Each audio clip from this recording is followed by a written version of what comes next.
Do you think your mother-in-law is a bad woman? Try having one who literally tried to kill you. Yes, that's what my mother-in-law did. Hi, I'm Elise, and excuse me for using fake names, but I have to. My story might be a little unique, which is why there is a chance I might be recognized. I really don't want to talk about this in person, so I would rather keep my identity a secret. This story is about my mother-in-law, Jennifer, who thought that she could end me and get away with it. Why did she want to end me? Because she hated me. Now, to understand why Jennifer hated me, you need to know her background. She had been married to a rich man named Victor, who is my father-in-law. Their son, Darren, is my husband and the absolute love of my life. We had a fairy tale-like romance and ended up falling deeply in love with each other. Jennifer didn't like it, of course. In fact, she actively encouraged Darren to break up with me. Why, you may ask? Well, it was because she belonged to a rich family while my family was hardly middle class. Jennifer was offended that her son would even think about being with someone like me, let alone marry. Initially, Jennifer kept her tantrums to a certain limit. She used to bother Darren and nag him about breaking up with me. I tried several times to extend an olive branch and meet her so that we could get to know each other, but Jennifer was always nasty to me. Even in public events, she would openly make fun of me and my family while Darren stood up for me. I avoided drama because I didn't want to come between Darren and his mom. So I kept my mouth shut and only protested when she crossed all limits. Darren and I ignored all of Jennifer's protests and continued our relationship. Jennifer kept bugging us but didn't escalate until a dinner party that Darren had organized at his grandmother's house. We were all having a great time. That was until Jennifer came up to me and said, "Don't you dare think about marrying my son, Elise. I will never let that happen." I don't know what brought this on, but now is not the time, Jennifer. We are at someone's party. You don't have to act all innocent, Elise. I know you tricked my son into deciding to marry you. I bet you even gave him the idea of proposing to you at this party. I was confused for a while before it finally struck me that maybe Darren had planned to propose to me at the party. When I looked over at Darren, he had the most shocked and panicked expression on his face. He ran to my side and looked at his mom in both disbelief and anger. He then said, "Mom, what's wrong with you? Why would you ever say that? What I do with my life is none of your business." I am your mom, so this is my business, Darren. You have to listen to me, Darren. You cannot get engaged to Elise. I just don't understand, Jennifer. What is your problem? Why are you being like this? What do you have against me? You simply don't deserve to be a part of my high society family. If my son marries you, everyone will laugh at us. I will never let that happen. Darren, you understand what I'm saying, right? Jennifer had early on told everyone that I belonged to a lower class than her, which was why she was not going to accept me. People started to whisper while I looked down in embarrassment. I felt utterly humiliated in front of everyone. However, even though I didn't protest, Darren did protest on behalf of me. He said, "I don't care about everyone. Mom, you have known for a while that I plan to propose to Elise. You brought this up today on purpose so that the surprise proposal is spoiled. Listen to me, Darren. I don't care if I have spoiled your stupid little proposal. That proposal shouldn't have occurred in the first place. You should have listened to me when I told you to break up with her." "I already told you, Mom, your opinion on Elise won't change my mind in any way. I love her and will marry her, and that's final." Jennifer looked super shocked that her own son would talk to her that way. She was literally wide-eyed from shock or whatever. I had no sympathy for her because she confirmed my doubts about the proposal.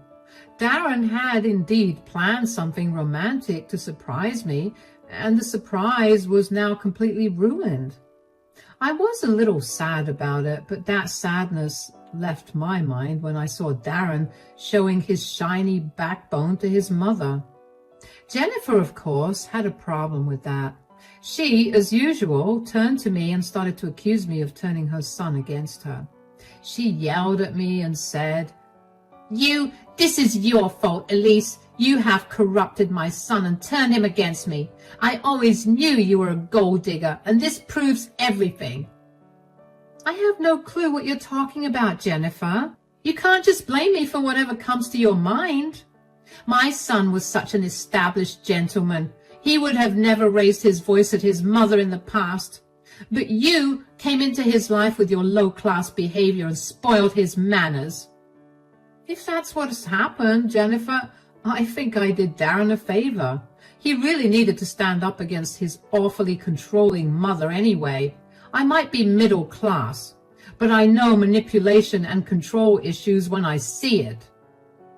He is my son, so I can do whatever I want with him. Darren should know better than to defy me and my opinions. Well, you were not the one getting married, so I don't see how you get an opinion. Anyway, I think you should let Darren decide what he wants to do with his life. I will not let him ignore me and run our reputation to the ground. Darren, you are going to stop this madness and leave this ridiculous woman who has no place in our household. Jennifer looked at Darren and was still expecting him to agree with her. This delusional woman thought that she could just walk in and demand our breakup. As if Darren hadn't already made his intentions clear to her. I swear the woman was acting absolutely crazy. Very unsurprisingly, to all of us except Jennifer, Darren refused her demand and said, "You already know what I'm going to say, Mom. I am not leaving my girlfriend, who will soon be my future wife." "You are being childish and immature, Darren. Just break up with her, and I promise we will never talk about this again. If you are so lonely, I will find a nice woman for you from among my friends' daughters. You don't need to marry a low-class woman just because you need someone." "I don't just need anyone, Mom. I need Elsie in my life. I'm done having this conversation with you. You kept insulting my girlfriend, and she didn't even insult you back. You have been exceptionally mean to her, and I won't put up with your behavior." Darren then took my hand and we walked out of the party. Jennifer looked really furious that her precious son was walking away from her too with a middle-class woman. She took that personally, and I realized then that Jennifer would never accept me as her daughter-in-law. It was a sad thing, but I didn't dwell on it too much. She wasn't exactly a good person, so I wasn't rushing to have a relationship with her. It was better this way. Soon after the party, Darren proposed to me. He actually had a separate surprise party with close friends and proposed to me in front of them. I was over the moon because I had been waiting for the proposal. I won't lie to you guys, but I was afraid that Darren would change his mind after the little tussle we had with Jennifer. I had expected him to take some more time to reconsider everything and maybe then propose. But Darren is a committed guy and decided not to put off the engagement just because his mother acted like a child and spoiled everything. Darren quickly took action and came up with a brilliant plan that made me very happy. I didn't think twice before accepting his proposal. He is truly the love of my life, and I know I want to spend the rest of my life with him. Victor was also present at the party and looked really happy to see us engaged. However, when Jennifer discovered the engagement and the fact that she was excluded from it, she went absolutely crazy. She kept calling and texting Darren about how disappointed she was, among other things. He ignored all forms of communication from Jennifer because she was being mean to me again. Eventually, Jennifer changed tune and started to beg Darren to talk to her. Darren was still not having it, but one day, Victor came to our place and said, "I think you guys know why I'm here. I hope we can talk about, I believe you're here to speak on behalf of Mom." "Yes, Darren. Look, I know that what she has done is wrong, but she's willing to make amends. She has been miserable and really wants to talk to you, son. Too bad she didn't think of this when she was busy dissing my love life. I don't know if I want to talk to her, Dad. Your mom made a mistake and now she's repenting. Please at least give her a chance to make things right. Elise, what do you say? Do you think Jennifer deserves one last chance? I guess you're right, Victor. If you say that she's willing to change, we should at least hear her out. We can do this much for you, at least. I convinced Darren to talk to his mom only because Victor requested it. He's a good man and really respects me, so I couldn't drop his word. Besides, he was right. Jennifer did deserve another chance. So Darren, Victor, and I came up with a way to talk things out. We weren't ready to face Jennifer in person, so we arranged a conference call from our homes. As soon as we made the call, Jennifer was on the screen with tears in her eyes. Darren looked at her coldly while I wasn't sure what I should do. And Darren said in a cold voice, Dad told us that you wanted to talk. What do you want to talk about, Mom? Son, I really don't want to lose you. Let's talk about this, okay? I'm sure we can come to an understanding. No, Mom, you will come to a compromise, not me. I did my best to make sure you two get along, and Elise has done enough as well. You are the one who kept demeaning her and insulting her, and this is all your fault, Mom. That's why we stopped talking to you.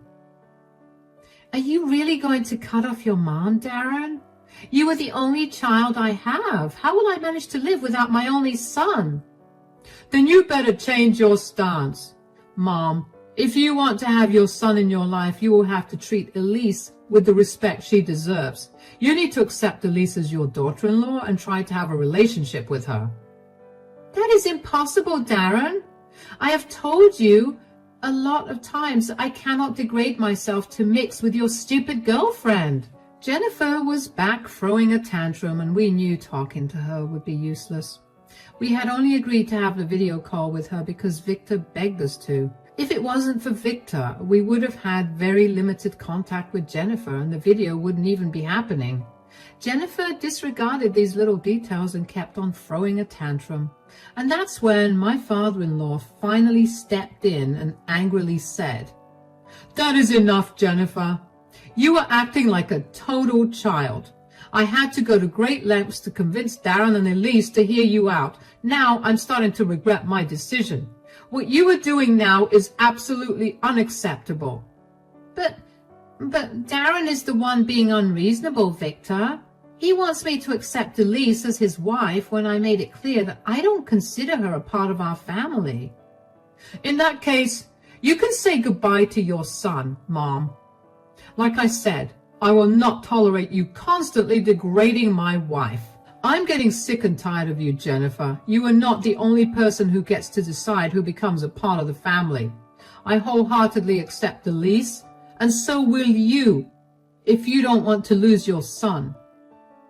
Jennifer knew that she had been cornered. She didn't have a single person on her side. No one agreed with her vain perspective and were literally asking her to make things right if she wanted a relationship with her son. Her own husband was now getting mad at her and demanding that she act like a mature, reasonable person. So in the end, Jennifer relented and said, Fine, if that's what everyone wants, I will try to have a civil relationship with Elise. I think it's also important for Elise to agree with you, Mom. She gets an opinion on whether you get another chance or not. What do you say, Elise? I am willing to look past everything and start afresh too. I know how much Darren loves you and you love him. I can do this much for him, but I need an apology from you before we start everything fresh. Darren had been pretty sad about losing his mom in the few weeks that they didn't talk. He didn't say those words to me out loud, but I knew him well enough to know that he missed his mom.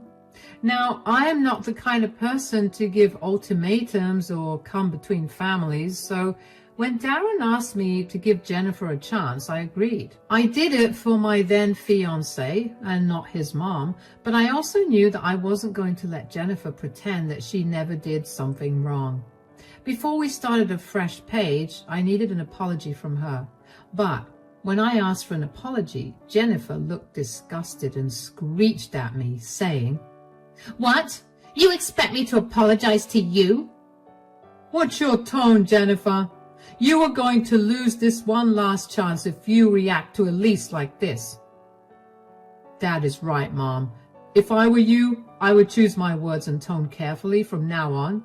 Elise didn't ask for much. She only asked for an apology that she rightfully deserves." Okay, fine. I'm sorry, Elise. Are you happy now? Can we just move past this nonsense already? Now tell me all about your wedding plans. I am so excited. My only son is getting married. I still didn't like the way Jennifer delivered her apology, but I knew that I wasn't going to get a better one out of her. There was no way we would ever be friends, let alone family. She was always going to look down on me, and I would always keep her at arm's distance. But I accepted this outcome. Darren and Victor were happy, and that's what mattered to me. Months passed, and things were somewhat better among all of us. Darren and I spent around 4 months planning the wedding, after which we totally abandoned the plan. Don't worry, we still got married. It's just that the entire wedding planning thing, along with Jennifer's insane demands, exhausted us. So instead of letting her take over the entire thing like she wanted, we eloped and got married with our friends present. I wasn't sad that I didn't get a big wedding. In fact, I was happier than ever, and so was Darren. We finally got married and were ready to start our life together. When Darren and I got back from our honeymoon, we met with Jennifer and Victor, who wanted to congratulate us. Victor was happy as usual because he didn't mind that we eloped. He was just happy for us. Jennifer, too, appeared to be surprisingly calm and congratulated us for our wedding. I made the mistake of thinking that maybe Jennifer was finally done being an uptight witch after all. Well, I was wrong about that.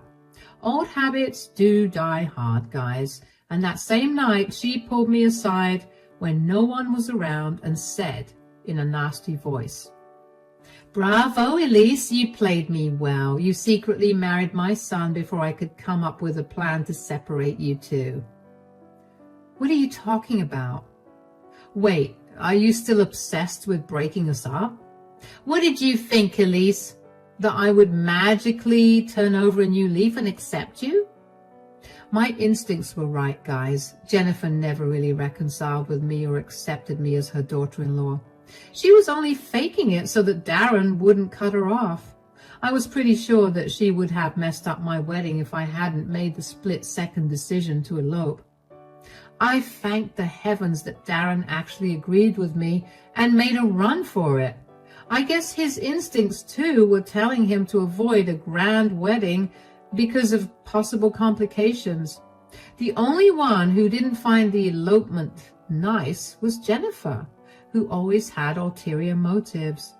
She wasn't even hiding it anymore, so I said, "Wow, Jennifer, so all of your changed behavior was fake. You were just masking your emotions and trying to find ways to break us up." "Yes, and I would have succeeded if you and Darren hadn't gone through the wedding. I would have humiliated you just like you humiliated me by asking me to apologize. I never would have apologized to a lowlife like you if my son and husband hadn't threatened me. Don't think I have forgotten that." "Good to know, Jennifer. Don't worry. I too won't forget our conversation today." "You better not, Elise. From today onwards, you better sleep with one eye open. I will separate you from my son. I will make it happen, and in that process, I will make you pay for forcing me to apologize to you."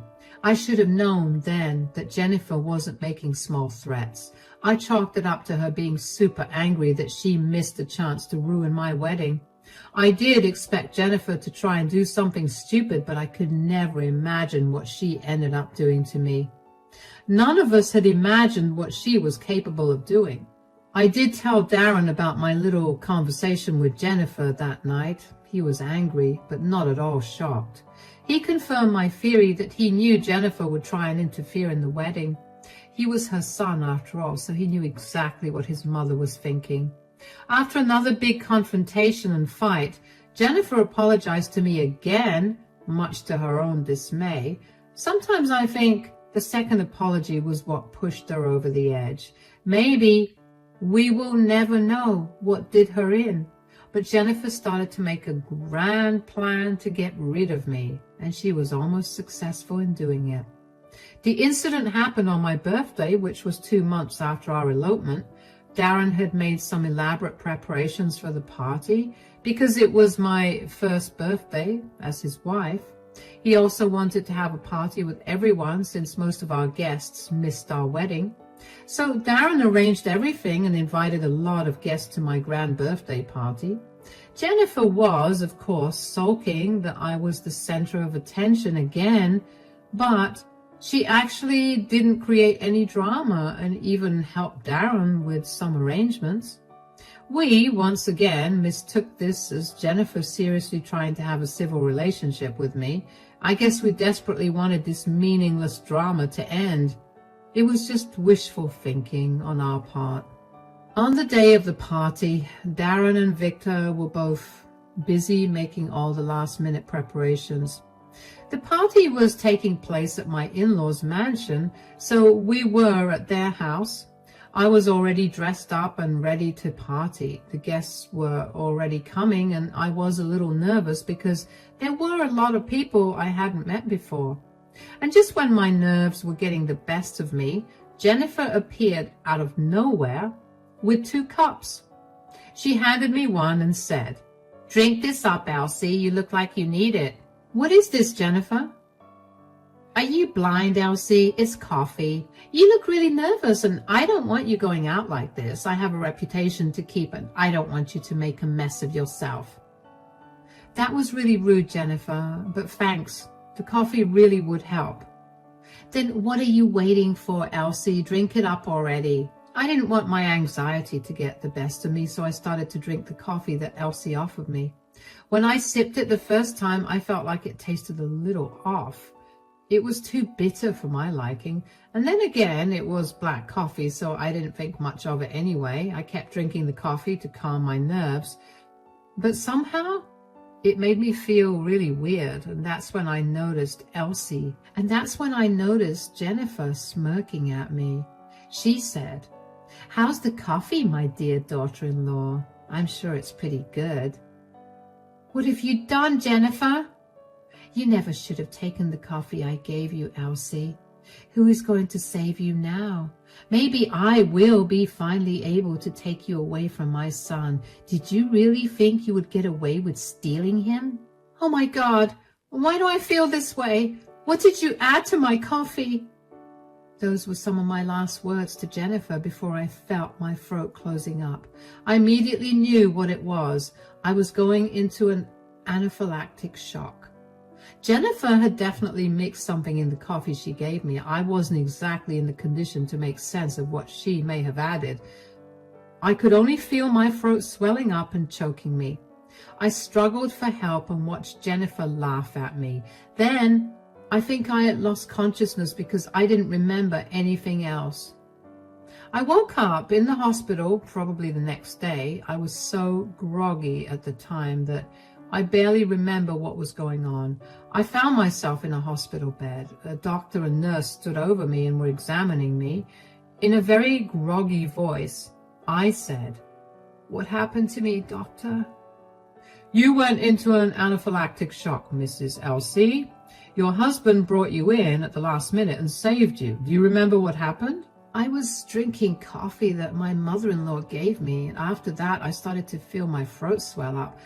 I don't remember much else. Was my mother-in-law here as well?" "Oh yes, she was here, Mrs. Elsie. Sadly, she was later placed in a psych hold by the cops.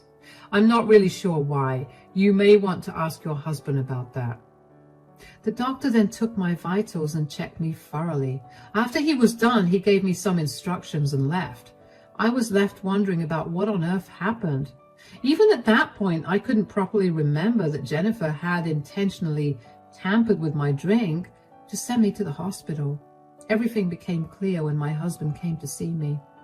Darren looked absolutely broken and burst into tears when he saw me. My heart broke for him because I couldn't see him like that.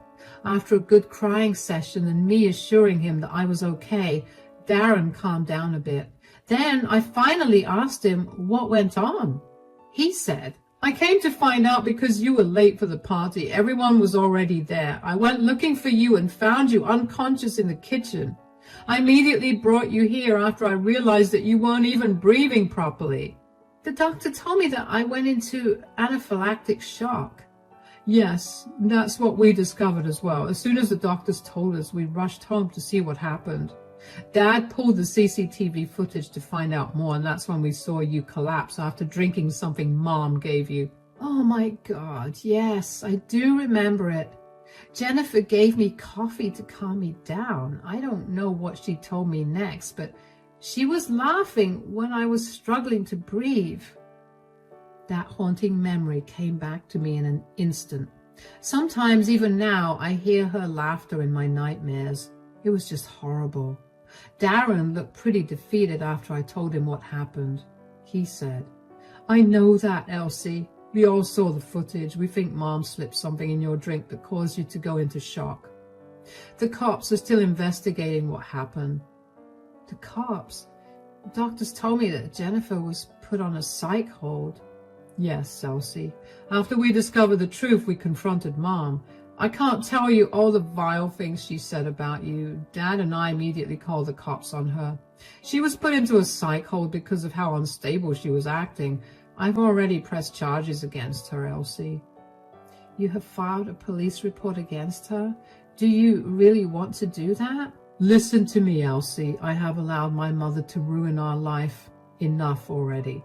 But she just tried to kill you. We don't know if it was intentional or not, but she did do this. There is no way I can let her get away with this. Don't worry, you will never see her again, Elsie. She will be gone for good. I'll make sure of it. I started to cry with relief when Darren told me that he would never let Jennifer come near me again. Darren, too, cried with me. We were both severely traumatized by what happened.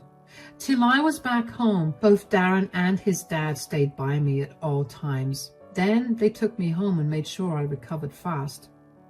Don't worry, guys. Darren kept his promise to me. He really didn't let Jennifer near me again. She was put into a psych ward because of her actions, and there was a police case filed against her. She absolutely went crazy, and she is still in the psych ward as we speak. The CCTV footage that was obtained from the house showed enough proof that Jennifer had poisoned my coffee. The most surprising fact was that she didn't even deny it. In fact, Jennifer was pretty proud of what she did because apparently I was taking away her son, so I deserved it. Well, Jennifer's plan to end me or make me sick didn't work very well, though. It backfired on her completely, and she ended up being put on an involuntary hold. Darren and I got great lawyers who were looking into the case. We are hoping to send Jennifer to prison for a while. Also, we took out a restraining order against her so that she can't come near us again. Victor actually ended up filing for divorce because he couldn't be with someone as unhinged as her. He also apologized for bringing Jennifer back into our lives. The poor man was feeling guilty, so I assured him that I wasn't blaming him at all. We are good now. Darren, or any of his family members, didn't go to meet Jennifer. They were all disgusted with her behavior and wanted to stay as far away as possible. Her reputation, which Jennifer was so proud of, was destroyed within a few days. She is now known as the crazy woman who tried to kill her daughter-in-law. Looks like Jennifer is finally being recognized as the lunatic she was. As for me, I have actually managed to have a decent relationship with most of her posh friends. They hate her now and like having me around instead. Darren and I are also doing well, and along with his father, we have formed a strong support system among ourselves.